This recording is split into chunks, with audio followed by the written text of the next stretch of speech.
jeu. On vous présente le dernier jeu qu'on a essayé. On commence avec Cache Loup Stick, qui est un jeu pour 3 ans et plus, 2 à 6 joueurs, des parties d'environ 15 minutes. C'est un jeu de cache-cache. Donc, dans Cache Loup Stick, le principe est super simple. C'est vraiment comme si on jouait à cache-cache. Le joueur qui va jouer le loup va lancer les 2 dés. Et ça va être les endroits où on va placer nos loups. Par exemple, comme ça. Je vais le laisser ici pour qu'on voit dans la vidéo. Mais on place nos dés par rapport aux positions sur le petit plateau. Ensuite, le loup va se cacher les yeux. Et les autres joueurs, le temps qu'on fredonne une comptine ou qu'on compte jusqu'à un certain nombre, ils vont venir cacher leurs petits animaux n'importe où sur le jeu. Fait que c'est vraiment, on le cache pour que les gens vont regarder au travers des yeux des loups. Fait qu'il ne faut pas qu'ils soient visibles pour faire le maximum de points. Donc, on y va comme ça. Une fois que le temps est écoulé, le loup va regarder. Et s'il est capable de nommer l'animal qu'il voit, il faut qu'il dise où qu'il voit et qu'il caractérise parce qu'ils ont des petites différences comme ça. Il faut vraiment l'identifier comme il faut.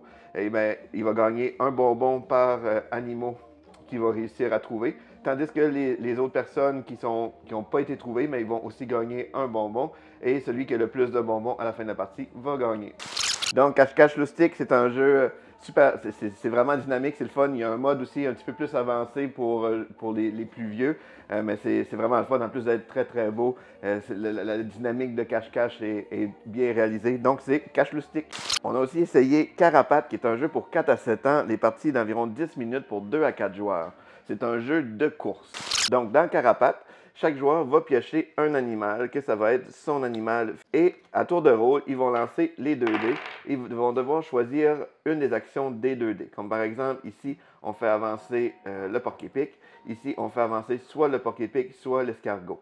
Il y a des actions qui font, en fait, on est obligé de faire l'action rouge. Il y en a qui nous permettent de reculer un autre animal, parce que dans le fond, ça peut arriver qu'on ne peut pas avancer aucun de nos animaux. Fait que ça fait une petite variété.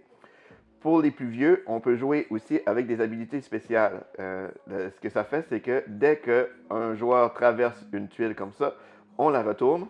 Et là, maintenant, il y a une petite fonction spéciale. Dès que le joueur va passer dessus, il va falloir faire cette fonction-là. Donc ici, dans ce cas-ci, ce serait la tortue et le ver vont devoir avancer de 1. Il y a plusieurs actions comme ça. Il y a la trampoline qui nous permet de sauter, avancer de 1. Et il y a la feuille, par exemple, quand on la découvre, on place une feuille n'importe où sur le jeu et si un joueur tombe dessus, il va perdre un tour. Donc, Carapate, c'est un jeu très simple de course. C'est le fun parce que ça amène le côté choix, parce qu'on brasse les dés, ça ne veut pas dire qu'on va avancer nécessairement notre animal, mais ça amène aussi le côté de revirement de situation qui est le fun. Et le mode avancé aussi amène une belle touche au jeu pour le rendre plus valable dans le temps. Donc, c'est Carapate. On a aussi essayé Pilo Pilo, qui est un jeu pour 7 ans et plus, 3 à 6 joueurs, des parties d'environ 15 minutes. C'est un jeu d'observation et de rapidité. Donc, dans Pilo Pilo, le but du jeu, c'est d'être le premier joueur à se débarrasser de nos cartes. Et pour faire ça, tout le monde en même temps, à go, on dévoile toutes les cartes, comme ça. Évidemment, c'est tout le monde en même temps. Le principe est que dès qu'il y a la présence d'une personne qui se défend et d'une personne qui attaque, il faut que les joueurs se dépêchent à récupérer un oreiller. Dans le cas de l'attaquant, il doit le lancer sur une des personnes qui se défend. Et dans le cas des personnes qui se défendent, ils doivent le prendre et se protéger avec l'oreiller. Dans le cas du roi, si le roi est présent, lui, il fait silence. Donc, en fait, ça annule tout le combat. Personne ne doit toucher aux oreillers et faire le petit bruit du silence, en fait. Donc, c'est vraiment un jeu comme ça, interactif. Si on a réussi notre pari, en fait, si on devait prendre un oreiller et qu'on a réussi à le prendre, et en faisant la bonne action, notre carte, on la défausse. Mais si on devait le prendre, l'oreiller, on n'a pas réussi à le prendre, ou qu'on l'a pris et on ne devait pas le prendre, mais la carte, on la remet en dessous de notre pioche pour prolonger notre tour.